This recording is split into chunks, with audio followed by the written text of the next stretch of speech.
По добивањето на вербалната нота од Атина, почнува примената на новото име Република Северна Македонија. Во службен весник ќе биде објавен датумот на влегување во сила во уставните измени и уставниот закон.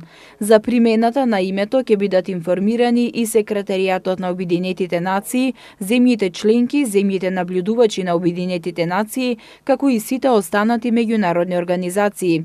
Во меѓувреме почна и практичните подготовки за примена на новото име. Од зградата на владата веќе е отстранет надписот Влада на Република Македонија.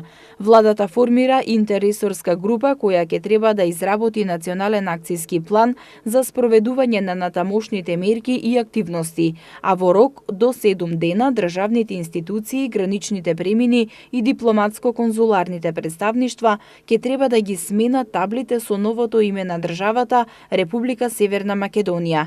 Од владата не очекуваат проблеми од државните институции при користењето на новото име на државата.